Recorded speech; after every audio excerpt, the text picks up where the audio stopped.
má jẹ́ kí ẹnìkankan mú ẹ má bẹ́ against anybody ṣọ́rọ̀ mi ti ń yé yín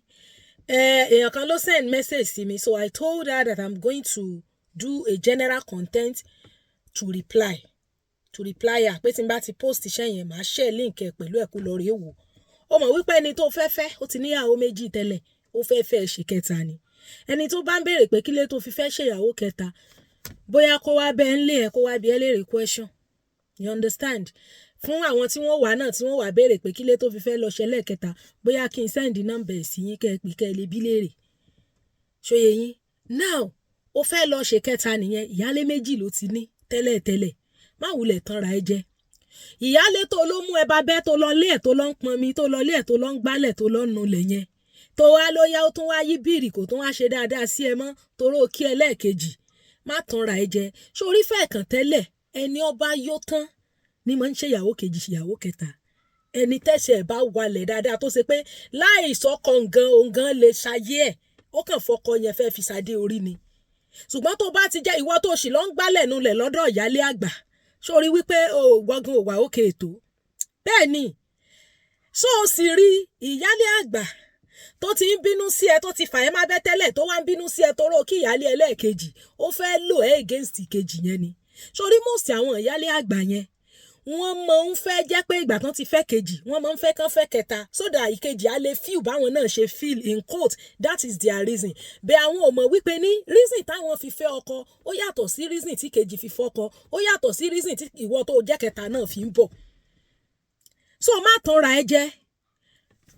reason tó bá lọ fi torí ẹ̀ lọ bìkan ò ní kó o gbájúmọ́ ó ti ẹ̀dá nísìn tó jẹ́ pátì ìsìn náà ti yọ̀ wà hàn ẹ́ wà á tètè jókòó are you really ready for it or not ẹni tí ò bá lè dáyé ṣe tó ò lówó tiẹ̀ lọ́wọ́ fẹ̀kàntẹ́lẹ̀ èèyàn tó ṣèkejì yẹn ó lọ́kọ bí ẹni pé ò lọ́kọ ni ṣó ti yọ báyìí nísìn bí ọ̀pọ̀lọpọ̀ wọn máa ń fíù pé bóyá gbogbo ohun tí kejì ń ṣe ọkọ ló ń ṣe fún un náà ṣe instigate ọkọ pé kó lọ gbé kẹta wá thinking that ìkejì yẹn á lè feel pained kò síyàwó kejì kankan tí ó feel pain tó rán fẹ́ kẹta nítorí pé fẹ́ kàn tẹ́lẹ̀ competition day one lòun ti ń ṣe competition àpíndólokó àpínsùn lóorun òun ti mọ̀ láti day one ẹni tó já kọ́kọ́ tán ti bá dá májẹ̀mú wípé mi ò ní wọlé òun ló máa dùn so ìwọ ẹlẹ́ẹ̀kẹta tó ń bọ̀ yẹn òfin tó dè yálé àgbà láti hate number 2 òun ló dé láti jẹ́ pé kó hate tiẹ̀ náà torí ẹ̀yin méjèèjì jọ wá fọ́kọ rẹ̀ ni so tó bá ti feel pé o fẹ́ validation ló ń wá mọ̀ wulẹ̀ lọ síbẹ̀ that place is not a place of validation it's a place pé oníkálùkù yín wá fọ́kọ and you maintain your lane tó o bá ní owó lọ́wọ́ tó o nífọ̀n tó o lè kánná tó o láfọrí má lọ ṣèyàwó kejì ṣe kẹta tètè dúró de single tí ò níyàwó rí ṣùgbọ́n pé ibi tó ń lọ tó ti léèyàn méjì jẹ́ kí n fún ẹ ń dírámà tó máa ń ṣẹlẹ̀ ń bẹ̀ sórí ìyálé àgbà ló máa fà ẹ́ bá bẹ́ tó bá ti wá fà ẹ́ bá bẹ́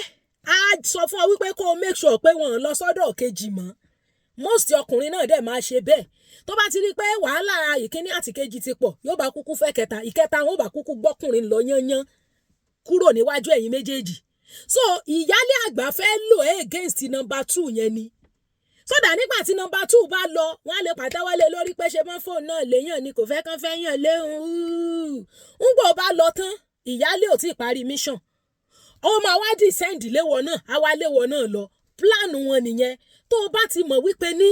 validation ló ń wá tó o bá ti mọ̀ ní pé ní o ò lè dá gbé o ò lè dá take a decision o need somebody to rest on kó o tó lè feel happy kó o tó lè feel pé o ń live mọ̀ wulẹ̀ lọ́nu polygyny don't go there because polygyny is a place whereby everyone is looking for his own interest oníkálùkù ń jókòó tiẹ̀ lọ́tọ̀ ni kò sí pé ìyàwó mi kan bọ̀ ìyálé mi kan bọ̀ oníkálùkù ó maintain space ẹ̀ ni tó bá ṣe kan lóṣù àbẹ́ẹ̀mejì lóṣù lọ́kọ́ ya timetable pé yóò mọ rí ọ yóò wádọ̀ rẹ yóò sì lọ́dọ̀ àwọn yòókù tó kù n tó lè sunkún sí tó bá rọkọ̀ rẹ mọ́ lọ́dọ̀ rẹ yányán tó didi ọdún kan fi yípo ó ti mọ̀ pé yẹn ò fẹ́ ọ nìyẹn ṣùgbọ́n pé ló lọ lé ìyálé àgbà ló lọ ń pọnmi ló lọ ń nulẹ̀ ló lọ ń gbálẹ̀ ó fi hàn pé ìwọ gan bóyá akúṣẹ̀ ni ọ́ ó máa padà sunkún kúrò ń bẹ́ẹ̀ ni because why o ò lè win wọn you can never win them èyí tó dẹ̀ fa orí ẹ̀ bá bẹ́ yẹn ó mọ̀ fa orí ẹ̀ bá bẹ́ láti spite kejì ni àwọn kejì tẹ́ mọ́ fẹ́ spite yẹn àfẹ́ kejì tó ń gan ọ̀bà rí ṣe torí fẹ́ kàn tẹ́lẹ̀ láti day one àwọn yẹn lọ́kọ bíi pọ́n ní ni náà number 2 ọ̀pọ̀lọpọ̀ yín máa ń rò pọ̀ gbádùn ni ẹlòmíì ọ̀gbádùn so ìwọ ọ̀kẹta tó ń gbé bọ̀ bákan méjì ni ó lè jọ́kọ ló mọ̀ọ́mọ̀ fẹ́ wá lò against number 2 yẹn kan lè fàyè ní lára kó lè jáde ó sì lè jẹ́ ìyáálé náà ló fẹ́ wá lò against number 2 ẹ̀yin third women yẹn ẹ̀yin third wife yẹn wọ́n máa ń padà lò against second ni most of the time bẹ́ẹ̀ tó bá mọ̀ pé ọkọ ló wá fẹ́ ó jókòó ẹ̀ síbi tán bá fi ẹ́ sí wàá gbájúmọ́ṣẹ́ tó o bá ń ṣe wàá ní owó ara ẹ lọ́wọ́ wàá fọkàn ara ẹ balẹ̀ ṣùgbọ́n pé kó sọ pé ìyáálé àgbà kan ti dé n tó ti ṣẹlẹ̀ lójú mi tí mo ti rí ni nígbà tọ́kọ lọ ń gbé the third woman káàkiri bí ó ṣe gbé ọmọ ìyáálé àgbà pọnú yóò wá re ṣọ́ọ̀bù kejì yóò rè mọ́ bú kejì ń bẹ̀ at the end of the day ńgbà tí kejì bínú lọ ìyáálé ti lé òun náà lọ ní ìsìn yanyan bẹ́ẹ̀ ni kò sí ìyáálé àgbà kankan tó nífẹ̀ẹ́ rẹ̀ kò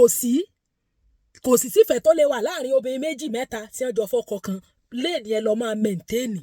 sálàyé mi ti ń yí ọba nísìn ṣùgbọ́n tó bá ti mọ̀ pé ìwà tó wá ìwà pé ṣèbí wọ́n fún ọ náà léyàn ni wọ́n ì ti fẹ́ mi náà lé hàn at the end of the day òfò ń lé òfò àlejò òun lọ́ máa jẹ́ ẹni tó sì jẹ́ ìyáálé àgbà náà tó lọ gbé kẹta wá kán lè wá fi spite kejì èmi ti rẹ́ni tó ṣerú ẹ̀ tó ṣe wípé ọmọ kékeré ń lọ padà gba bàbá mọ́ méjèèjì lọ dàárọ̀ yìí ọ̀dọ̀ ọmọ ní bàbá ń wá live and direct ìyálé àgbà lóore mú wá pé kí bàbá ó fẹ́ kán lè fi dá eléyìí kejì náà lára kẹ́ni náà lè fi lí tóun fìlì ṣẹ́ni títí ń pín okódó láti bí ọdún bíi 10 náà wàá sọ pé wọ́n gbéyàn kan wá yọ máa bínú ṣé òun kan lè rọ̀gbọ̀kú ló kò náà tẹ́lẹ̀tẹ́lẹ̀ ẹ̀yin lẹ ọkọ rọ̀gbọ̀kú lé torí ẹ̀yin lẹ bìlífù kí ò lè sorogún second wife mọ̀ pé third wife ń bọ̀ at any time torí fẹ́ kàn tẹ́lẹ̀ tàn bá kó lé ẹ wọ́n lọ lé ìyálé ẹ náà ni day 1 ló ti ń pín okódó so kò lè jọ ìyẹn lójú kò sì ṣẹlẹ̀ kejì tí ò ní mọ̀ pé kẹta lè dé at any time tó kò lè já ìkejì láyà because day 1 náà ti ń pín oorun fún pínpín yẹn náà ni mo ń bí gbogbo obìnrin nú not necessarily di owó anybody can make owó on his own most ọkùnrin gan èlò wọn re náà tẹ́ lómi ìfẹ́ torí wọn kú yìí so ìwọ tó fẹ́ lọ ṣe number 3 wọ́n jẹ́ wọ́n lò against ẹnì kankan mọ́ lọ nulẹ̀ dáná fọ́sọ́ sebẹ̀ nílé ẹnì kankan maintain your space má jẹ́ kẹ́ni kankan spa èyí tó ti ń bẹ́ ẹyin òdì torí pé ó kí the second woman nísìn ó ti mọ̀ wípé ní tó bá débẹ̀ tán ó padà máa lò ẹ́ against the second one yẹn ni ìwọ ò dẹ̀ fẹ́ bẹ́ẹ̀ maintain your space tó o bá lè ṣe má wulẹ̀ fọ́kọ wọn dúró ẹ jẹ́jẹ́ títí tí wàá fi réyàn tí ò lórogún kankan rárá àbáláyé mi ò yí ọ ṣùgbọ́n tó bá fi pé ìyálé àgbà kan mú ẹ bá bẹ́ kò mú ẹ bá bẹ́ nítorí ìfẹ́ o ó mú ẹ bá bẹ́ toró fẹ́ lò ẹ́ against ìkejì ni àwọn náà wá kí mọ̀ wípé nígbà míì ẹni téèyàn fẹ́ lò against ẹnìkan ó ń gán lè outsmart èèyàn mo ti rẹ́ni tó ṣe bẹ́ẹ̀ tó ó outsmart àwọn ìyálé àgbà méjèèjì àti tàgbà àti kejì ó outsmart wọn ó sì di sí yìí kódà ó ní mo gbọ́njú mọ̀ níyàwó bàbá yẹn ó pẹ́ kí n tó mọ̀ pé bàbá yẹn ti ní méjì tẹ́lẹ̀ pé àkọ́kọ́ yẹn ló sì lọ́ọ́ mú wá ń gbà náà ó kálá àwọn méjèèjì ni tí bàbá fi páàkì àwọn méjèèjì so má jẹ́ kí anybody lò ẹ́ against anybody tó bá ti mọ̀ pé mi ẹ̀ ò gbé tètè jókòó rẹ kì í ṣe dandan lèèyàn fi ṣe ìyàwó ẹlẹ́ẹ̀kẹta àbí òye báyìí nísìn ṣùgbọ́n tó bá ń bọ̀ pé ṣe bí wọ́n fi hàn léèyàn ni wọ́n fẹ́ mi náà lé hàn igbá kan àwo kan ó máa padà jẹ̀ǹtẹ́ẹ̀dì ni bẹ́ẹ̀ ni torí ẹni tó fẹ́ kẹta ìkẹrin ti wà lójú ọ̀nà rẹ̀ dì àjíǹde arọ́ ọmọ jẹ́ ọlọ́mọ ṣàánú gbogbo wa ẹ ṣeun.